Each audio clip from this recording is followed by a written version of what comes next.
What a season we've had. Predictions came in and went straight out the window as the Premier League's unlikely lads Arsenal put their front foot forward in an attempt to win the league. While City were waiting for Liverpool to play their part, Arsenal stepped in and put the biggest fear into football fans. The threat of Gunners fans worldwide having a year of gloating and banter. Chelsea have hit the new highs, bringing in 3 managers and 17 players, spending over 600 million in the process. They brought back Frank Lampard to steady the ship, and I mean, they didn't go down. 11 games, 1 win, 2 draws and 8 losses. With a record like that, I fully expect him to be a Premier League manager within the next 6 to 8 months. How did he do it? Newcastle back into the Champions League, and like PJ and Duncan, they're ready to rumble. Aston Villa are back in Europe while Brighton soar into the Europa League and are joined by the mighty Liverpool. Klopp has a big task in front of him. He's pretty much got to do exactly the same job he came to do the first time. Rejuvenate a Liverpool team that missed out on the league and fell off the following season. It's actually scary how similar the situation is. Can he fix it? Yes, he can. We should call him Klopp the Builder. The 2 Manchester clubs walk away with trophies. Can United stop City from doing the treble? Can they keep Sir Alex's name at the top? Or will Pep pip him? It is the penultimate show of the season. It's the Super 6 podcast. Get your feet up. We've got an hour. Come and join us. Let's go.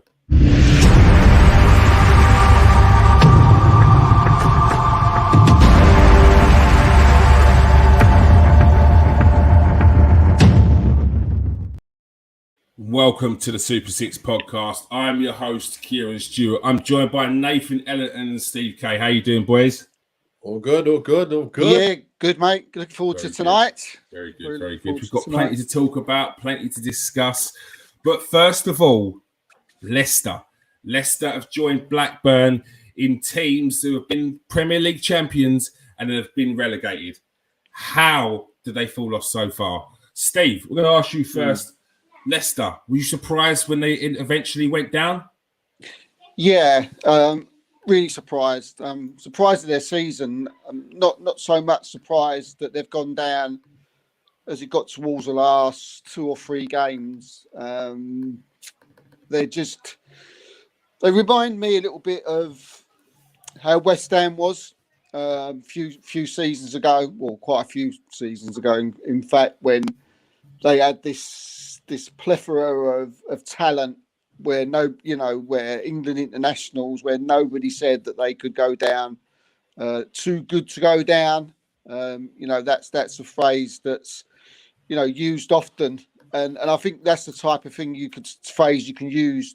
When you talk about Leicester, I don't think they should have ever sacked Brendan Rodgers.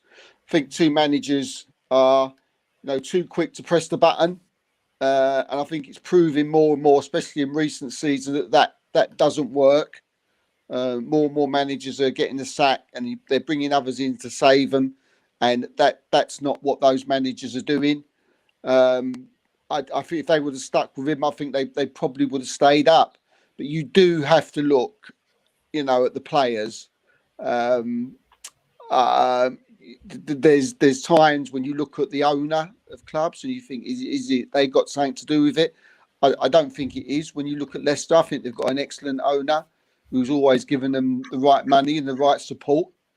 But I think you've really got to look at the players here, because the players are full of internationals, and when you look at Leicester's performances, especially recently, they've literally given up. Half of them are going to leave, and you can see that. Maddison, I think he's an absolute disgrace. I would never want him at my club. The way he's played. Tillemans, he was someone I wanted at Arsenal, but I wouldn't touch him with a barge pole now, to be honest with you. Laughing and joking in the penalty area when they was against West Ham. Is he having a laugh or what? They're going down, and it's obvious that he knows he's going to leave, and he doesn't even care. And this was when, Everton were up, and you're like, what's going on here? So they obviously didn't care. So yeah, I think the players for me have got a lot to blame on this one. Nathan, what do you think Leicester's undoing was? They won the Premier League in 2015, 2016. It's 2023, and they're third bottom in the Premier League, going down into the Championship. Where did it all go wrong? Obviously, when a team goes and wins the Championship, most of the players that got them the Championship are going to be looked at. And obviously, the likes of Kante, Mahrez, a lot of their big boys got taken off them. And they're never going to be able to compete with the big boys because them big boys want to move to the big clubs. And then it's up to Leicester to go and find more players to go and replace them players to be able to stay up there. And they did that for quite a while. But, after, the tragedy which happened, with the death of the owners, and then it seems like this year they had no purchases. They weren't able to buy anybody. I remember, the manager saying, look, we can't do anything. We just got to do what we can with what we got. And every other team is buying players and improving. They're sitting there for some reason, can't buy anybody. So when that happens, you're doomed. I know you've got good players in and around the attacking side, but your foundation is the defensive side. And they've been leaking goals for fun this year. And they're kind of soft as well. They have been quite soft this year. They've lost 22 games out of the 38, only won the 9. Ridiculous, really. It was coming that they was going to go, they'll be hovering near the bottom. I didn't think they'd go down. But yeah, I think that's what happens when you don't continue to invest in continuing to improve, because other teams around you are going to do it. And again, when you lose the players, you lose your good players. It's not easy to go and replace them with players of just the same ability. So that's what happens. Leicester struggled, and unfortunately, they're down. Steve, Leicester have probably a fair few assets on their books. Players like in the past that would have been able to get some money, like Sionchu, Wilfred Ndidi, Tillemans, Harvey Barnes. The list actually is quite big. Should they have along the way been thinking of offloading some of them players to rejuvenate the squad, get some money in, like what you've seen the likes of Brighton do? And there's quite a few clubs in the Premier League or even in world football that will happily lose, not happily, but they will lose their top player with an eye on the next one to come into their spot, take that money and rebuild and replenish the squad. Did Leicester miss the mark on that? Yeah, I mean, I think they have. I think they undoubtedly should have. I mean, okay, look, this is all in hindsight now. We can look back and say, what they should have done. We're outside the club. It's like we're talking about people inside the club who should know, what players to sell on and what the attitude is of these players, and players like some of the ones you mentioned there, Maddison and Tillemans. I mean, the attitude's been awful from them, for quite a long while now. It's Brighton. Huh? But Steve, Maddison's got 19 goal contributions this year in 30 games. Yeah. So for someone who's with a bad attitude, he's still contributing to their team doing something. Yeah, I mean, I don't watch Leicester every week, so I can't. I do know what his stats are. I'm not someone who looks at stats that much, to be honest with you. Obviously, they play their part, and there's obviously, like you said there, there's no denying that Maddison's a top player, but for me, he's one of these players that, when it comes to the crunch, when you're fighting for relegation, it's okay the whole of the season and you're playing well and you're scoring goals and you're smashing it, and that's when we see the best of James Maddison. over the last 10 games when they've needed James Maddison and they've needed the Yuri Tillemans, is right, they haven't showed up. They've disappeared.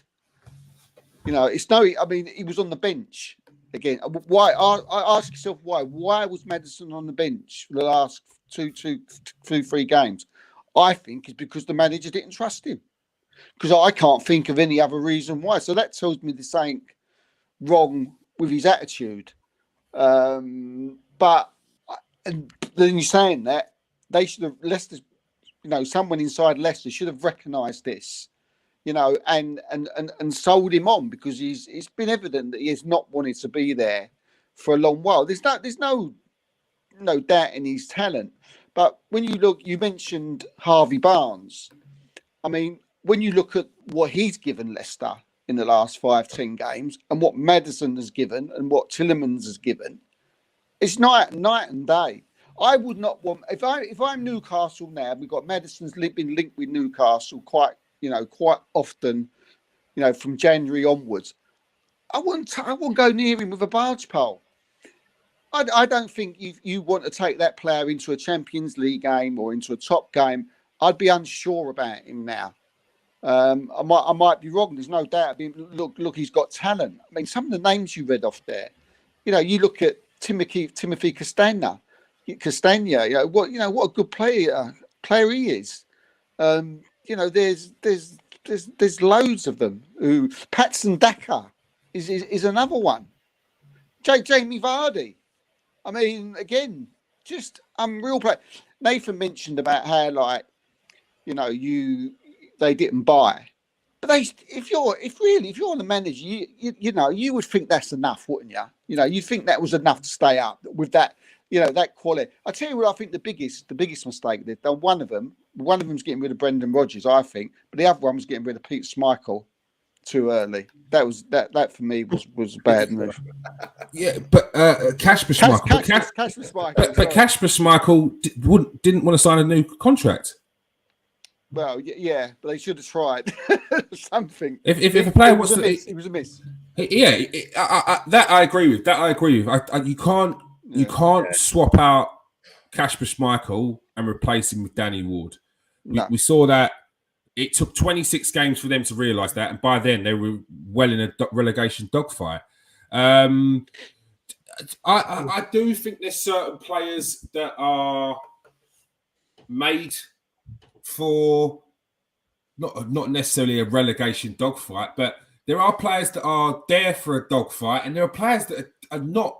You would not ever have them in your team for a dogfight, and I don't think, like, I'm trying to find an example. Like, there's certain players you would have in a team that are going to be in the bottom half of the table, and you would not have those same players in the teams at the bottom half, but you would have them teams at the top half.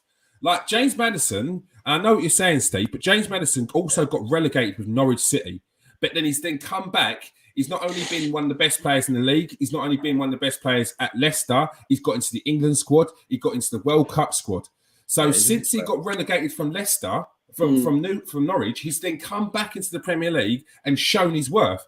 Yeah, he is not a player, but he is not a player that you have in a relegation dogfight. And exactly. Leicester, I agree with, should never have ever been in that. So I know what you're saying regards to his, but I suspect he's looking around him.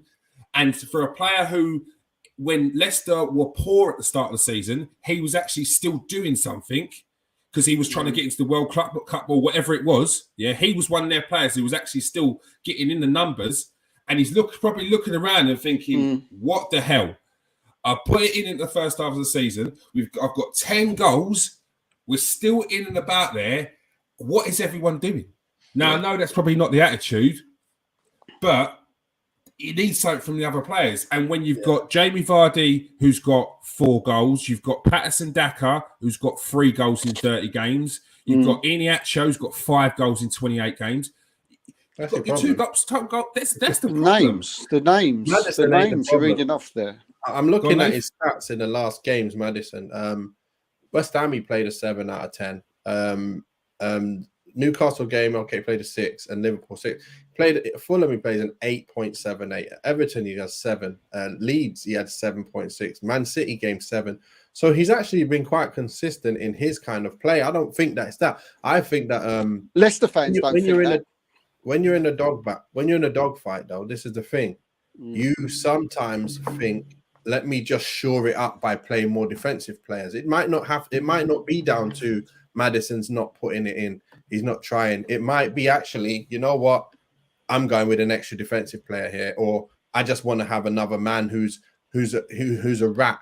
You know, another player who's going to get around and chase things. Because remember, Maddison's the attacking player. He's the flair. He's the one he's creative player. He's not even built to fight. He's not that kind of player. So when you're going down, when you're actually losing games for fun, your defense is not the strongest. You need to protect your defense, and sometimes the attacking players have to sit out because of that. So I don't know, but I don't think Maddison's thrown one in. And if he's smiling and he's on the pitch, I don't even like that myself because that was Tielemans. I know what it's like when I'm on the Tielemans. You can't always have an angry face for the rest of your, for the whole time. I think it's unfair to say something in that way that he doesn't care because he smiled at a player. That wasn't him. That wasn't him. They won the game. So they actually won that game. So I don't know. It's hard because, obviously throughout the years, I've had people, when people are dancing or something and outside of training and like they're on the Instagram or something and they're like, he doesn't even care about football, or it's got nothing to do with football. They finish their training, they're home, and everyone talks about them like they shouldn't be living their life like normal. So I don't like that side of it. So I get a little bit, like, ooh. But this wasn't Maddison. This was Tielemans, and this was 10 minutes before they was going to get relegated. And they was defending the corner, and he's having a laugh and a joke. But that was Tielemans. Yeah, but that wasn't Maddison. I guess you have to. I don't know. You don't know what they've been talking about. You don't know what was said. Yeah, it's one of them. Perceptions from the outside is very easy. You don't care. Goodbye. See you later. You're not a good player anymore. I would never have you on my side because you laughed and joked with the player in the match. It didn't look good. I know it doesn't look good. I agree with that. I agree with it won't look good. But there's times when you're upset and someone says something and you just like have a little smile and then get back to it. It could have been. It can happen. But it doesn't mean you don't care. That's all I'm saying. It's easily said that, and it's easily to see that. And a lot of managers do take that like that as well. You're right. A lot of managers will go, what the hell? Who do you think you are laughing and joking with that player? He probably had that in the changing room. He could have had something like that in the changing room. And then Tielemans might be angry going, what the hell you think this is? You think I'm just going to not be able to be me, a human being, when the guy says something while I'm playing? So sometimes it's like they can take them out of context by what they see. And then they can be like, what the hell are you saying that for? Just because of this, or you're saying that? How have you come to this conclusion? That's what happens in football a lot of times. So, yeah. Yeah, I think as fans, we're always going to have our opinions on these things. But honestly, the football world's different. Sometimes you're speaking to footballers, you see them, and they switched off completely from whatever you're thinking. Like, I used to have it when I was playing. Two players knew each other, would be chatting before in the tunnel, and I'm thinking, bruv, why are you chatting to him like that? And I'm like, because I'm the captain as well, and I'm thinking, look, I'm going to clamp him as soon as that whistle goes. So why are you friends? Leave that to after the game. It didn't matter. It made no difference in the game. We smashed him, and he probably hurt him in the game. He was his mate. You don't care. You don't care. Yeah. You switch it off. And I think as football fans, we see from the outside and we put what we would be doing. I would do that. Why are you doing that? And then we make a story out of it. Now, I'm with Nathan there. It could be a split-second thing where someone says something in the penalty area. It could be anything. It could have been anything. And you just can't help but laugh. Yeah. And then the camera's on you. Or, even worse, the camera's going to be on that anyway. And they've gone, do you know what? There's a story there. Out comes Tielemans is laughing just before they're relegated. What I'm saying is, I'm not. I mean, I listen. I mean, don't listen to it all the time, but I've got all this from because, as I say, I'm not an avid Leicester City watcher. I'm getting this from Leicester City fans who actually phoned in a radio show and said they're fed up with Yuri Tillemans and James Maddison just not bothering, right? And just haven't got and literally see it. And then Simon Jordan got on their backs and say Maddison's this, Maddison's that. So I'm a little bit going on what other people have said, but there's no smoke without fire, is there here? You know, if it's coming from the actual fans themselves, then there's got to be something. They must be thinking, as you say, it could have been that. It could have been just I see it myself. But if I if see the them not trying, it's a bit different. fans have probably seen it and probably think, and it's probably got maybe to a last straw, to the last thing where they think, well, you've been awful the last whatever. And I think that's what it is. And I think that's what it is. It's the last straw was them going down. That's the last straw. If they go up, if they stay up, that's not even a conversation. The last straw was they went down and they need someone to point the finger at. You got rid of Brendan Rodgers, and if you look at Dean Smith's record, it's actually all right. The last how many games? They lost to Fulham, but some of the other results have got some decent results there. And I think if he would have been there a bit longer, maybe he would have had time to do it. There's something wrong with Leicester and Brendan Rodgers. It obviously stagnated and got stale, and it just wasn't working in the end. But the problem I see with Leicester is the fact that they've still got Sionchu on the books, and he's a player that's not been in form in the last 2.5 seasons. He's a player that they could have got sold for a massive amount of money a season or 2 seasons after they bought him. Everyone was sniffing around him. Wilfred Ndidi, you could have sold him up to 2 seasons ago for about 70 million. James Maddison, you're going to lose him for about 20 mil. You could have sold him for 50, 60. Tillemans the same.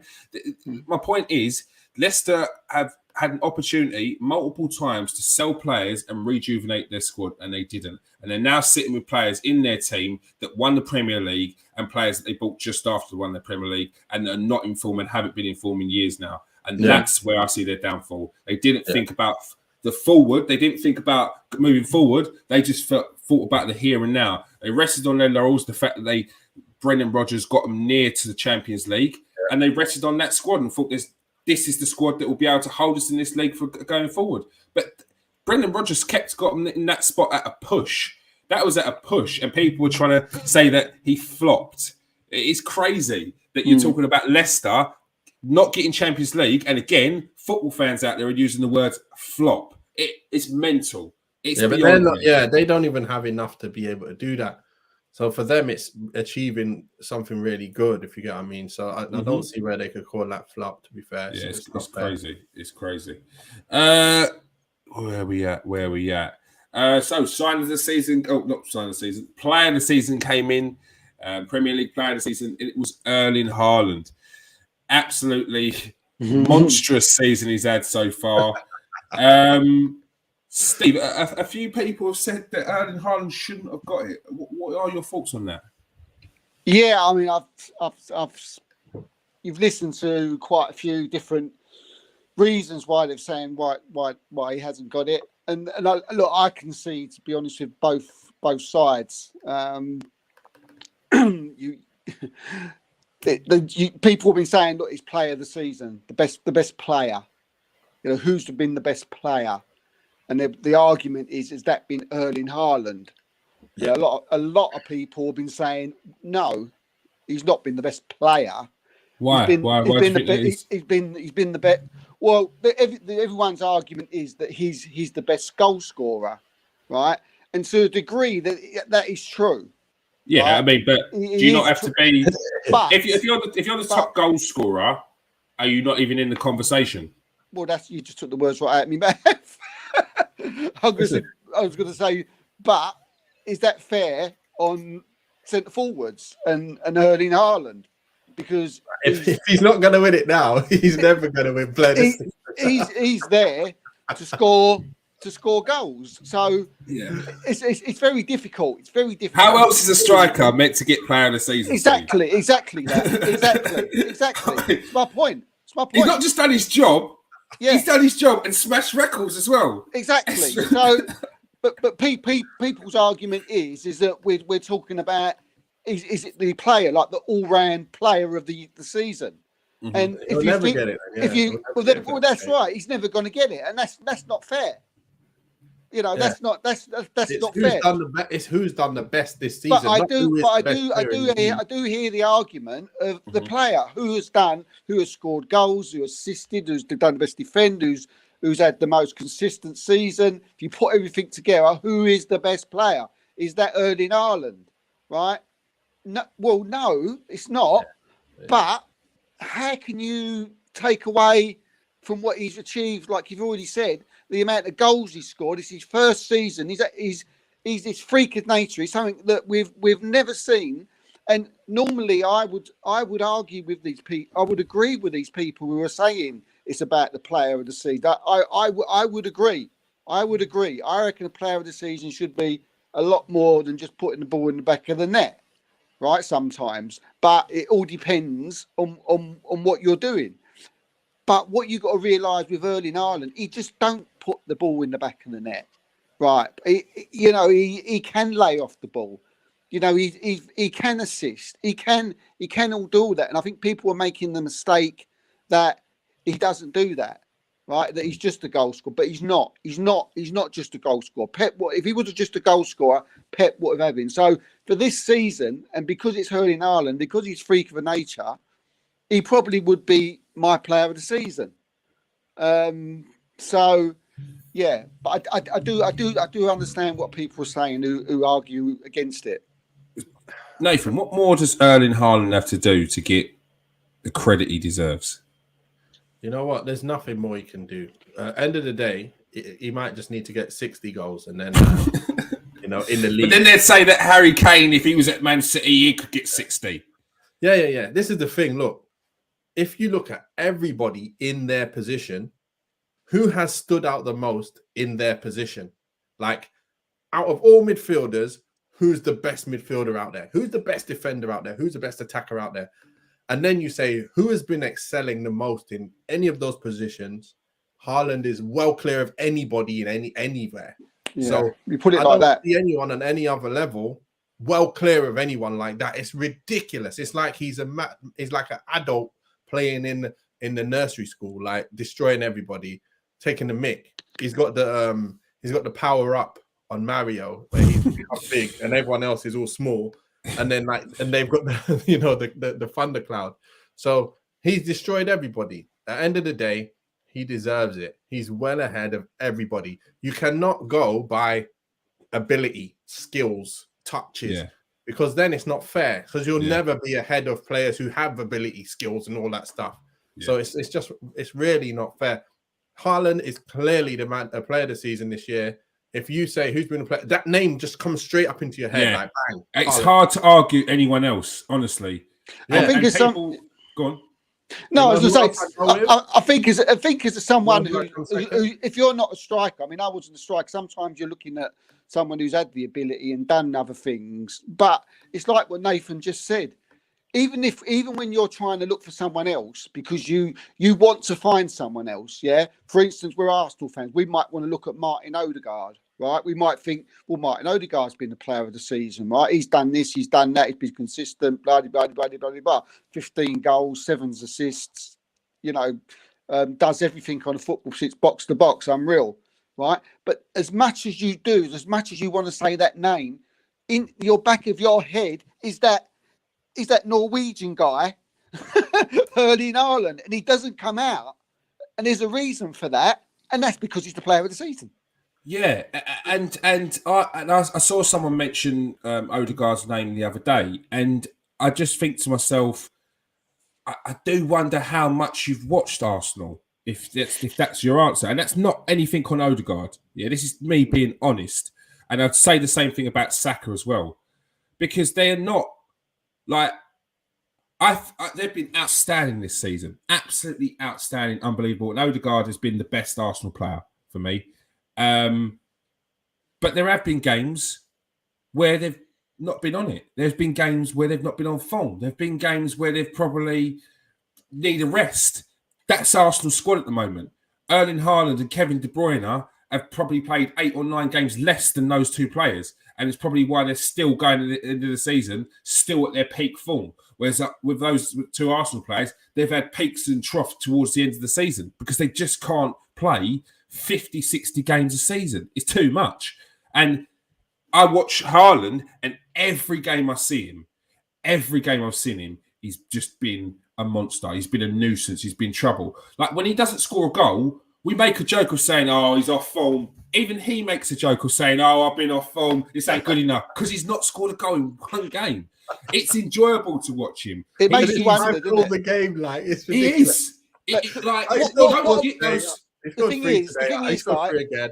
It's got free again. What has another player got to do though for them to win the player of the season They can't year win it if onward? he does that. What can they do? They can't do anything. Ireland, we Lucky know what Ireland's about.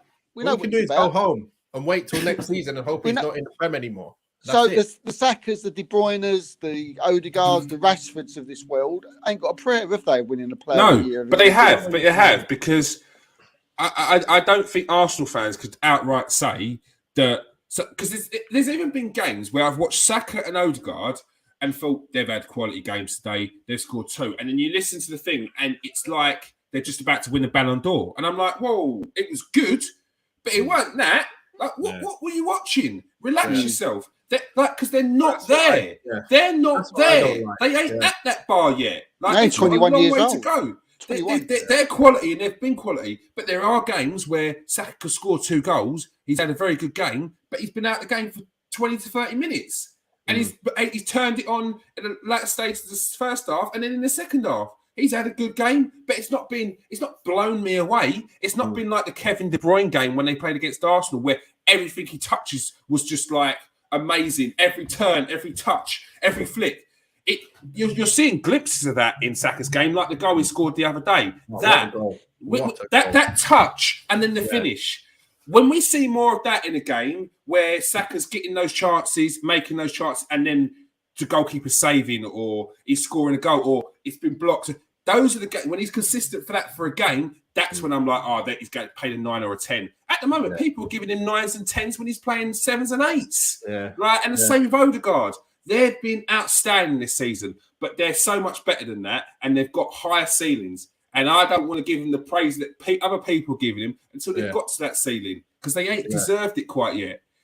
That's exactly what I think about Arsenal players. But that's the thing with Arsenal supporters. Too many of them, they go too high. Like, I love watching Arsenal this year. I've already said, they're my second team, and I wanted them to win the league. But you know, when you talk to Arsenal fans and then they try and go, they make them like they're Real Madrid, like Real Madrid already. And it's like, and all their players are Real Madrid. That's when I just start going crazy. I'm like, no, why are you going crazy? Like, stop being silly. Like, Man United fans do that as well. Man United fans do it as well about their players. Oh, they do. What about Sancho? About Sancho then? Sancho's a higher ceiling. Sancho ain't doing anything. Sancho's a higher ceiling. Don't worry, we're gonna get onto these now. I'll start with we're doing the teams player of the season. We'll start off with Arsenal's signing of the season. Sorry, Steve, you signed this season. Gabriel Jesus, Zinchenko, Fabio Vieira, Jakub Kiwior, Leandro Trossard, Jorginho, Matt Turner. I mean, you could say that Saliba's another signing. He's not another signing. Who would you say has been Arsenal's signing of the season? It's tough. It's really tough because most of those names that you've read out there have all done really well. Even when you go to like the Jorginho has been fantastic since he came in. Kiwior, we're starting to see him play, have good games. Got his goal the weekend. Trossard, 10 assists since he's come in since January. That's crazy. Some players play for like players in the teams in the top 6 and don't get that in 3 seasons. So, and he's got it in January to May. Incredible, absolutely incredible. Zinchenko's been outstanding as well. I think for me, I think most Arsenal fans would agree that they'd say it was Gabriel Jesus, even though we've missed You know, he's missed Out for 4 months, 4 months 12 of the goals, season. 6 assists. 12 goals, 6 assists, and missed 4 months of the season. Don't think he's got enough credit from not just rival fans, but our own fans. People that seem to want to bring someone else in to score goals. I mean, it ain't a bad return, you know, considering he's been out for 4 months. Can he hit the 20s and plus? Oh yeah, of course he can. He easily can. You know, I mean, I don't know whether he could get in 30. I think, you know, with us for City. Did he get 20 for City ever? No, I think he got 14. No, I don't think he's ever He been can brought easily in. get 20 because of what, Steve? Well, Arsenal score their goals from everywhere. I mean, Arsenal score more goals than Manchester City if you go across the team. You know, you got Jesus, you know, mentioned there. How many did he score, Kiz? What was it?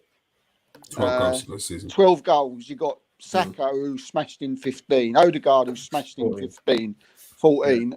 You know what I'm talking? Martinelli, who scored 14, 15. Xhaka, who whacked in 7. Do you know what I mean? You can't. If you even go to Man City, you ain't got that. So you know, your main striker, you're not going to really hit. No, he's getting the chances. You're saying it as if he's not getting the chances. He missed 16 big chances.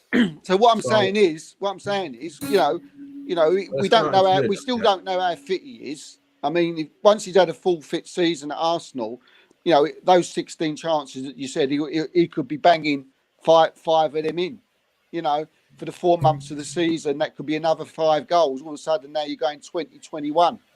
You know, I don't think easily. I think he could do it, but I don't think just easily. Like it's every season he can get 20. I don't think that's fair. But I don't think he needs to. Don't think he needs to. No, but we're asking how much he can, what he can do. You said easily 20.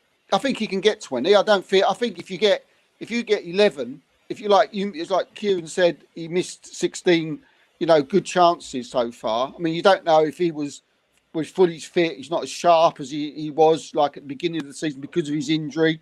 You know, it takes some time to come back. Game, Steve. That is one part of his game that he does have. He does need a lot of chances to finish. Although I do like him, I think he's a great player. He fits in perfect for Arsenal as well. That is one part of his game where he does miss a lot. Do you think he can hit 20? I think he can hit 20. Yeah. I don't think easily. I think he can hit 20. 20 is difficult in the Premier. You know, that's 38 games, 20 goals. Very difficult to do, but I think he's capable of doing it. Like capable. Not saying like, yeah, easy, he's going to get that every year. I don't think it's that easy. But I definitely think he's got the ability to do it. And when you have chances and you miss them, that means that you're capable. It's when you don't have the chances and you don't miss them because you don't have the chances, it means you definitely can't get 20. He gets in the positions to score these goals. So if he wasn't getting in the positions, if he wasn't getting the chances, then you might have something to worry about. Yeah. But Right, especially when it comes to the way he can move with the ball, he can create his own chances, left foot and right foot and header. But he said, like said there. Oh, sorry about that. That's all freeze. Go on, Nathan.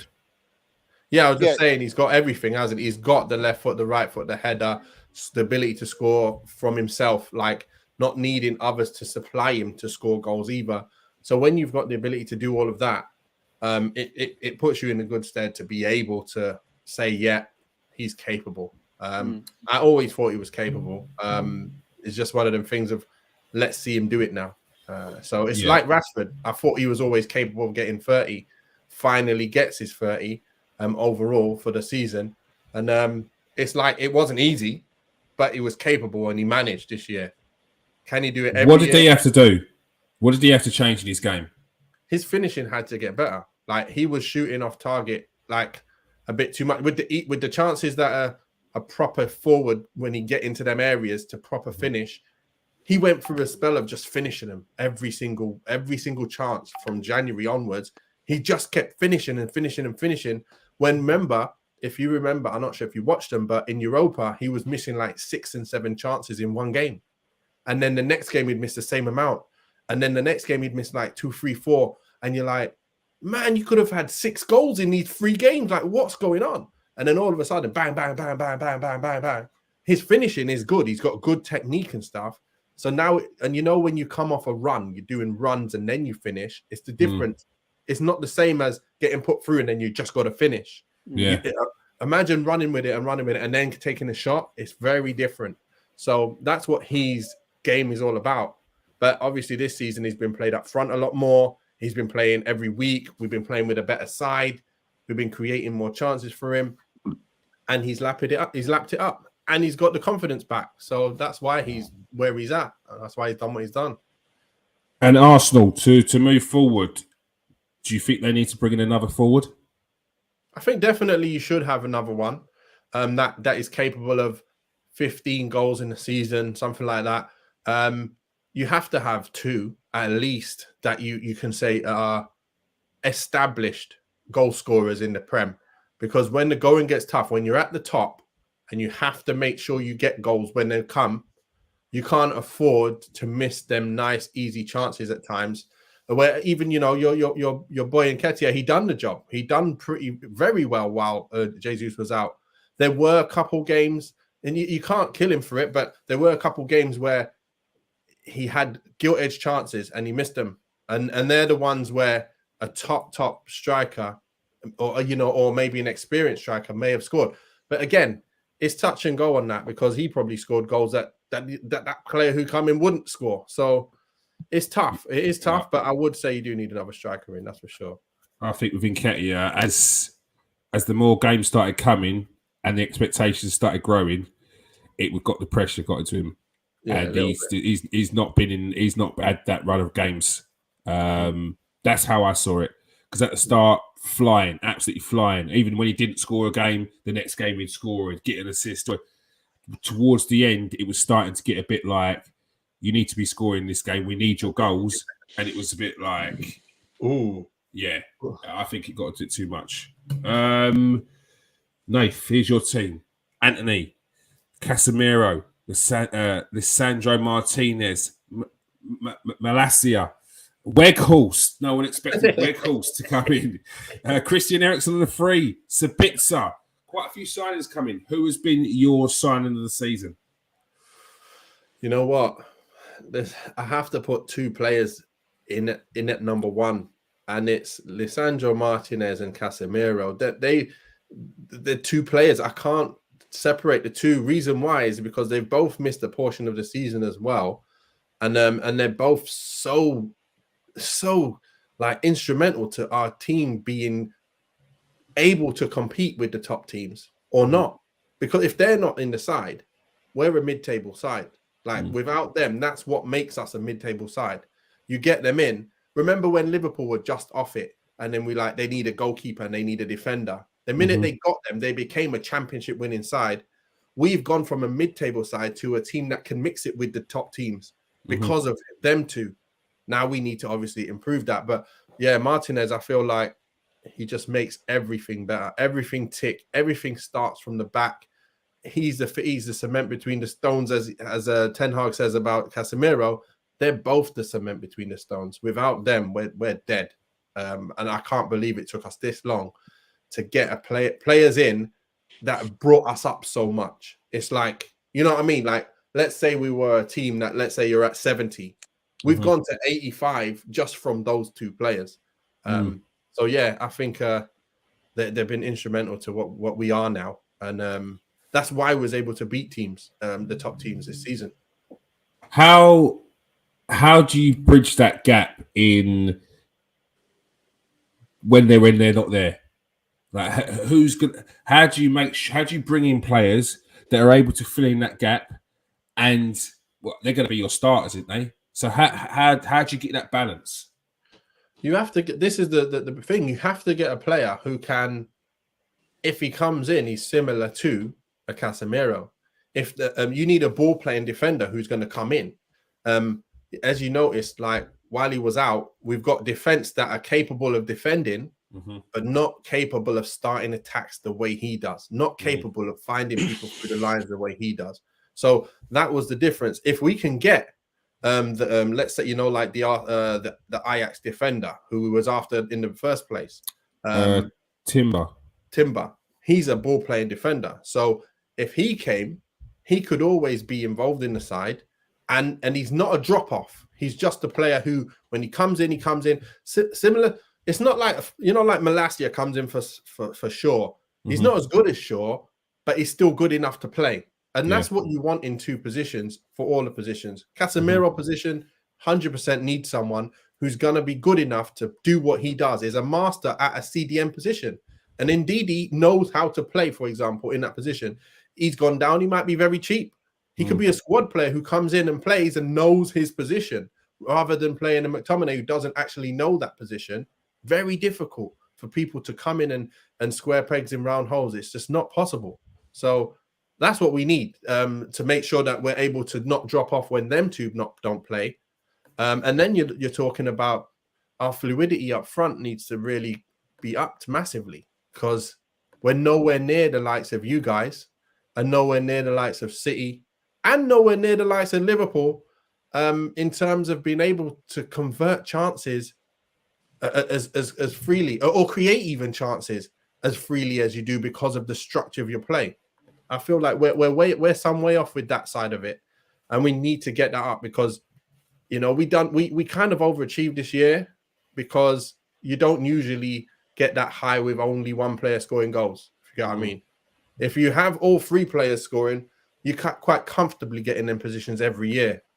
We don't have it. Anthony don't score enough goals, and we didn't have a striker really for the majority of the whole season, and that was the problem that we had, and that's what we're probably going to have next year as well. If we continue with Anthony, he's not going to be that kind of player who's going to get you 15, 20 goals in the season.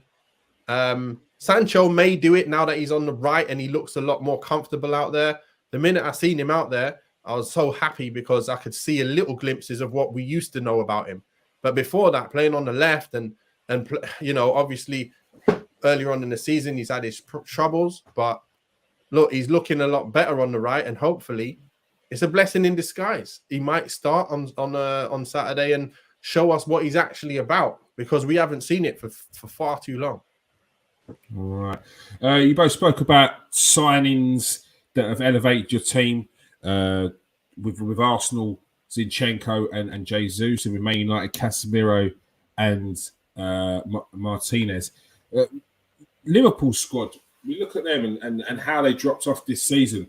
Cody Gakpo only came in January. I think Carvalho only came in January. Calvin Ramsey, a youngster, came in the summer.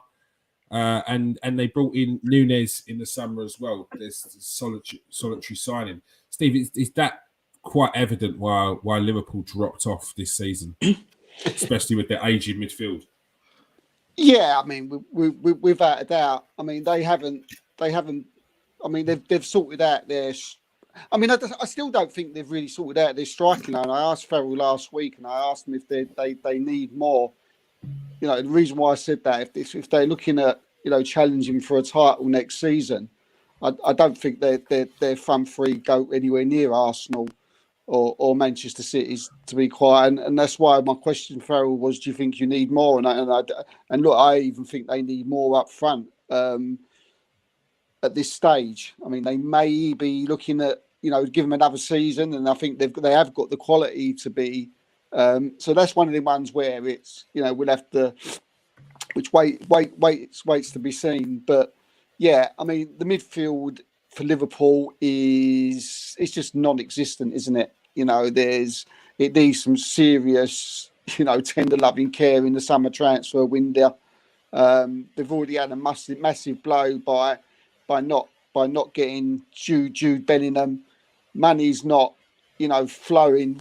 It's not there in abundance for Liverpool next season. So, even then they're going to be having to looking at 40, 50 million pound players, which, to be fair to them, they've done well in the past, by buying those type of players.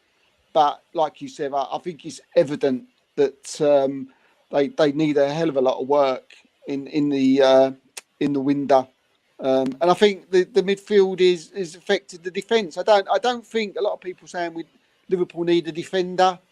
Dyke's not been this, and Mappy ain't been that, and Kanate ain't been it. I don't really agree with that, to be honest with you. I think because the defence, the midfield has been so bad, that's affected their defence, and a lot of people are picking faults out in Van Dijk. I'm pretty sure if they shored that midfield up and brought in a couple of really good signings in the window, that you would see the Liverpool defence performing a lot better. You know, if you've got that confidence, you've got players in front of you that you trust who can protect you. It's play in your head. You feel more confident when you've got the ball.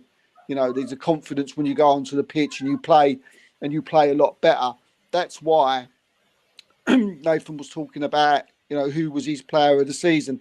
I don't think it's between one or the other. I think it's 100% Casemiro, because you can't, with Martinez, Manchester United can get away with Martinez. They can bring Shaw in and their defence can still be good. I've seen them perform really well. But if Casemiro's not in that midfield, it's awful in the midfield. So for me, Casemiro is miles ahead of being their best signing. But that is exactly the same with Liverpool. They need to strengthen that midfield. And once that midfield strengthened, their defence is strengthened. And then you'll get that ball play. And they need a ball playing, a flair player in that middle as well. People have been talking about Mount and Maddison. I think they need better than that. No one's come into my head that type of thing. Bellingham would have been perfect. Be interesting to see who they buy. Yeah, you mentioned Bellingham, and he's a dream for everyone. I think Bellingham is perfect for every team. Every team needs and wants a Bellingham, but only one team can have him, and you're going to have to pay like a ridiculous amount to get him. So there are other players out there. Who I don't know, but yeah, the midfield for Liverpool. It's a position that should have been filled a few years ago. They've been trying to plug the gap with sticky tape, bringing in the likes of Melo, and it was never going to work.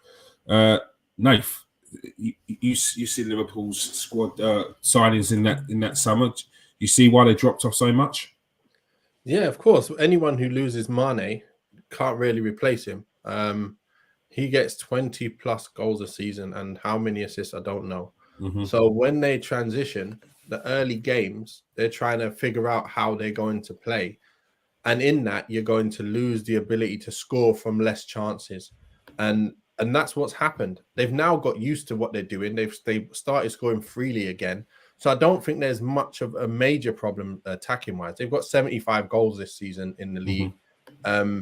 If you look at anyone else, they're actually third top scorers in the league. And that's after they've kind of found themselves. They started freely winning every game. They've gone on a major run of wins towards the end of the season. So that's something that says, right, they had that little change.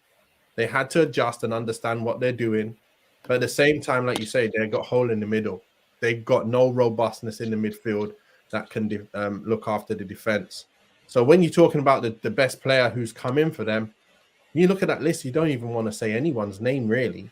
But if you really look at it, maybe Darwin Núñez, because he's got quite a few goals this season. And you look at everyone else, not really anything. But yeah, they definitely do need someone that comes in. They still haven't replaced the Wijnaldum. His legs was everything for them. And now they have nothing. And their players are getting older and older.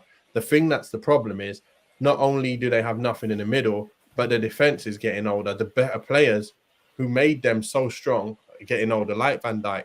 So he's not looking as colossal as he did. So then when he drops off a little bit from what he used to be, and then the midfield is gone, it looks like there's a major drop-off everywhere. But really, it's just, let's get some protection for that defense. As you said there, Steve, you get that in there. I think they're getting McAllister in as well. So that's a good signing. A good signing for them. Technical player who can play forward, can take free kicks as well, can do all of that. Kind of like a replacement for a Henderson, maybe from the looks of it. And then you need another few. He needs another few. Maybe he doesn't need another defender. You're right. Matip is still there. All the back four is still there. Exactly the same. They're all intact. So really, it's can you get that strong midfield and Bellingham, like you said, would have been amazing for them. Good job, he's not going there. And that's the story of their life. They actually got the same losses as us this season, looking at it, and they've conceded 47. So they've conceded more than us. And funny enough, Arsenal United on the exact same conceded 43 each. So it's crazy. Yeah, Liverpool second half of the season was completely went very much under the radar. But they massively turned it on. Champions League is going to be a the difference, problem, though. though. Don't you agree? Champions League is going to be a problem for them.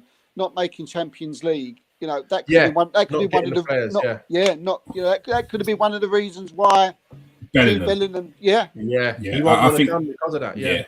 I think that's one is a reason for him, and two, financially, you can't go and spend 120 million or 100 million on a player and not have Champions League football. And you can't then say to the player, we're being a Champions League next season, because you're a year behind. You don't know. You look at the league this season. No one's predicting that league. No one's predicting that Arsenal and Newcastle are in that. No, the one thing Liverpool got is Klopp. You know, he can attract players. So that's something they have got. And that's something now that I do feel slightly different about with Chelsea. You know, I think they can do well. They brought in Pochettino. That's a fantastic. That is a top. I mean, Bowley's made a lot of cock-ups this season, but getting Pochettino in, that's a top move. Getting him in. And the only thing is, contrast Tottenham. What are they doing? Oh, we're going that a little bit while they're there. With Chelsea, the problem I see they have is they haven't got Europe. They've now got to keep 30 plus players. However many of them they've got to get off the books in the summer. They've got to keep them sweet. We're playing once a week. We were there with Arsenal a season and a half ago. People talk about they get to concentrate. It's rubbish. It is rubbish. It's not fun at all. As a spectator, it's horrible. It's horrible to watch my game 1 week. I've got to wait another week to watch it again. It's not good. International duty. It's not good. International duty. Oh my word! A 3-week layoff. Not seeing your team. Honestly, I started watching American football. It's a joke. It's horrible. It's not fun, people. It's not fun. And with the squad that Chelsea have, people are going to be fighting each other to get on the training ground, let alone on match day. Space in the changing room. There's no space in the changing room. They've had to extend their changing room. They don't know when they're going to get these players off the books. They signed them on 8-year deals. £90 million player on an 8-year deal. And more players are on their way. Can you imagine that conversation with Poch and Madrid? They say, look, Madrid, it ain't worked out, is it? You know, we're going to have to maybe move you on. Madrid could be going. Madrid could be going. Nah. I'm staying right here, pal. Yeah. How's Poch meant to bring in any players? How's he bringing in players? I'm like, give me my money and I'll go if I'm with it. It's madness. I'm out. No problem. I ain't playing football no more. 8 years.